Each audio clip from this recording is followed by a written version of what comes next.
विधानसभा के चुनाव में लगभग 10 दिन बचे हुए हैं। पूरे प्रदेश भर में जो वातावरण है, भारतीय जनता पार्टी ऐतिहासिक विजय हासिल करने वाली है और हर विधानसभा हम आज जीतने की स्थिति में हैं। जनता के मन में भयंकर आक्रोश है, गुस्सा है गहलोत सरकार के खिलाफ, क्योंकि उन्होंने कुछ किया नहीं, अपने वादे निभाया नहीं। किसान के कर्ज माफी का वादा करके उस वादे से गहलोत जी मुकर गए। राहुल गांधी जी आए थे, 1 2 4 3 4 की गिनती करके 10 तक करके गए थे और राहुल गांधी जी फिर आने वाले हैं। उनको बताना चाहिए कि किसान के कर्जा माफ क्यों नहीं किया। और ये हनुमानगढ़ गंगानगर में यहाँ पे किसानों ने आत्महत्या की, जमीन उनकी कुर्की हुई। और कौन भूल सकता है कि राधे श्याम जी, यह किसान कलेक्ट्रेट में जाकर के राधे श्याम जी ने आत्महत्या की क्योंकि उनका कर्जा माफ नहीं हुआ। गहलोत जी झूठ बोल करके, राहुल गांधी झूठ बोल करके विधानसभा के चुनाव उन्होंने वहां पे जीते थे। पेपर लीक की बहुत बड़ी समस्या, पूरे प्रदेश भर में युवाओं का बिल्कुल विश्वास उठ चुका है गहलोत सरकार पे। 19 बार पेपर लीक, 1 2 बार पेपर लीक हो तो समझ में आता है, 19 बार अगर पेपर लीक होता है तो अवश्य रूप से कहीं न कहीं सरकार के मंत्री, सरकार के बड़े अधिकारी, उनकी ही छत्र छाया में जब उनका संरक्षण होता तभी पेपर लीक होता है। उसके लिए गहलोत सरकार सीधे सीधे दोषी है।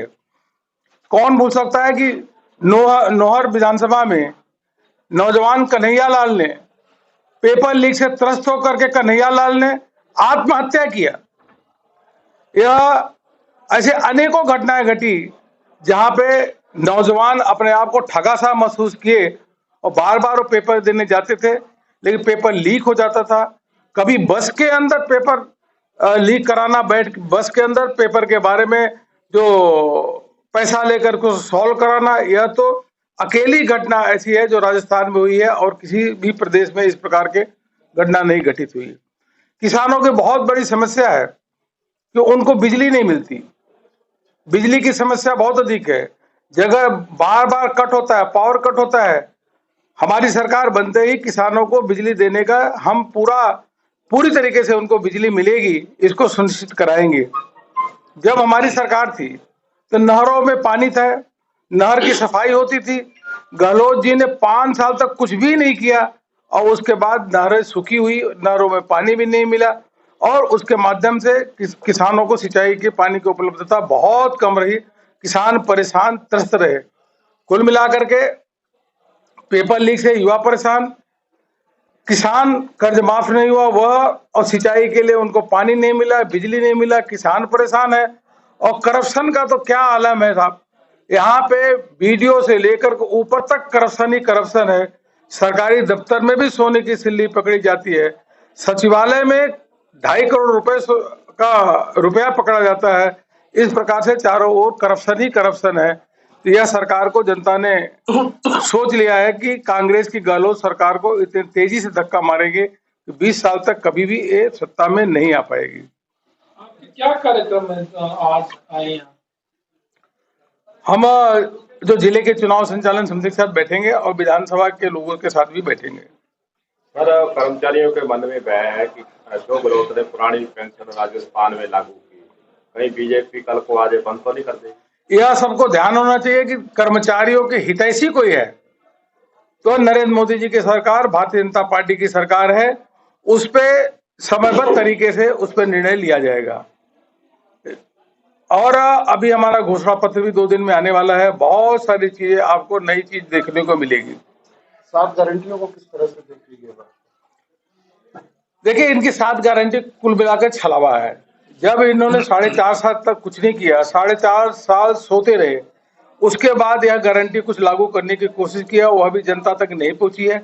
और यह गारंटी का नाम जो दे रहे हैं, झूठी गारंटी है, इसमें भी कुल मिलाकर के भ्रष्टाचार हुआ, करप्शन हुआ है और ये जनता पे कोई भी प्रभाव नहीं है। इनसे अधिक तो भारतीय जनता पार्टी की सरकार, मोदी सरकार कर रही है। कौन बोल सकता है कि लगातार गरीबों को अनाज देना और 5 साल तक अनाज देने का काम, 4 करोड़ 20 लाख लोगों को अनाज देने का काम मोदी सरकार कर रही है। कौन बोल सकता है कि 80 लाख लोग किसानों को उनके अकाउंट में सीधे पैसा देने का काम पीएम किसान सम्मान निधि के माध्यम से मोदी जी कर रहे हैं। चारों ओर हाईवेज बनवाना, वंदे भारत ट्रेन चलवाना, चारों ओर किस प्रकार से विकास का काम हो और नरेंद्र मोदी सरकार कर रही है। गहलोत तो कुछ किए नहीं है और कर भी नहीं सकते। सर, आप हनुमानगढ़ में हैं। हनुमानगढ़ और गंगानगर देश का सबसे महंगा पेट्रोल और डीजल खरीद रहा है। इसको लेकर सर आपकी क्या राय है? यही मैं कह रहा हूँ कि राजस्थान महंगाई में नंबर 1 है। पूरे देश भर में सबसे अधिक महंगाई है तो कहीं राजस्थान में। गहलोत जी जो बगल के राज्य है, चाहे हरियाणा हो, पंजाब हो, या आप उत्तर प्रदेश, गुजरात लीजिए, तो वहां डीजल पेट्रोल सस्ता है, तो यहाँ महंगा क्यों है? यहाँ डीजल पेट्रोल सस्ता करना चाहिए था। आखिर राजस्थान की जनता ने क्या आपके साथ ऐसा किया कि राजस्थान को, जनता को आप लाभ नहीं दे पाए? अब समय आ गया है, अवश्य रूप से राजस्थान की जनता बदला लेगी और कांग्रेस की सरकार को, कांग्रेस के विधायक के, कांग्रेस के मंत्रियों को, उनको हराने का काम करेगी। सर, गहलोत ने 6 महीने जब रह रहे थे चुनाव आने पर ऐसी कई योजनाएं लागू की, लेकिन अब जो कर्मचारियों की बात कर ले, जीपीएफ का बिल पास है, पैसा नहीं है, भुगतान उनको हो नहीं रहा, शादी रुकी हुई है, इस पर क्या कहेंगे? 6 महीने के अंदर योजनाएं लागू। देखिए, इतना मैं जरूर कहूंगा, आज जो इनके गहलोत जी के मन में पाप है, उन पाप के कारण उन्होंने सारे विकास के काम को रोक दिया। गांव में चले जाइए तो सड़क पे गड्ढा है, गड्ढे में सड़क का कुछ पता नहीं चलता। स्कूल में टीचर नहीं है, अस्पताल में डॉक्टर नहीं है, अस्पताल में दवाई नहीं है, चारों ओर हाहाकार की स्थिति है।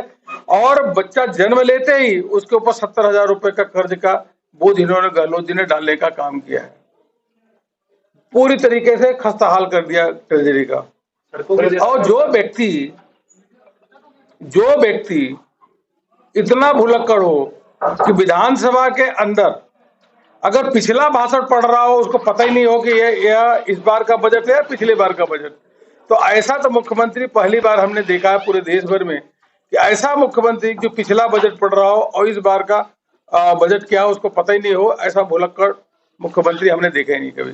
जैसा कि आपने बताया कि सड़कों के बारे में आपने बताया, सड़क में गड्ढे या गड्ढों में सड़क है।